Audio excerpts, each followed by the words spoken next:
Mengapa operasi bandara sampai ditutup dan seberapa bahayakah abu letusan gunung berapi bagi pesawat terbang? Kami punya gambaran dan ulasan singkatnya untuk Anda.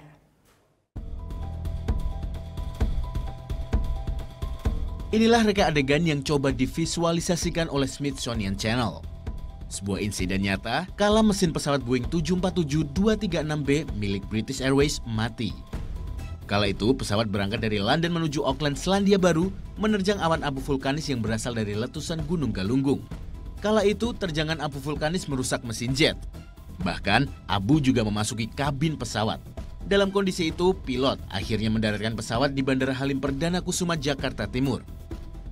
Insiden pada 24 Juni 1982 ini menjadi sejarah kelam penerbangan sebagai dampak berbahayanya abu vulkanis.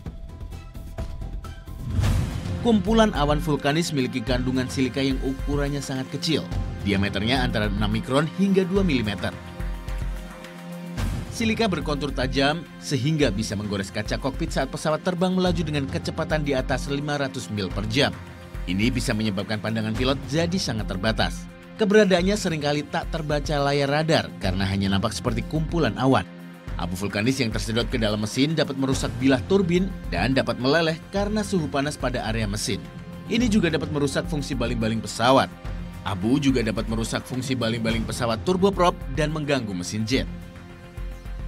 Jika hal ini terjadi, aliran udara normal bisa terhalang dan menyebabkan mesin kehilangan tenaga atau mati. Pesawat yang baru saja melintasi area abu vulkanis wajib diperiksa intensif, termasuk mengganti seluruh komponen yang terindikasi terkena abu. Hal ini untuk memastikan tidak ada residu abu vulkanis yang menempel di badan pesawat yang bisa menyebabkan kejadian fatal.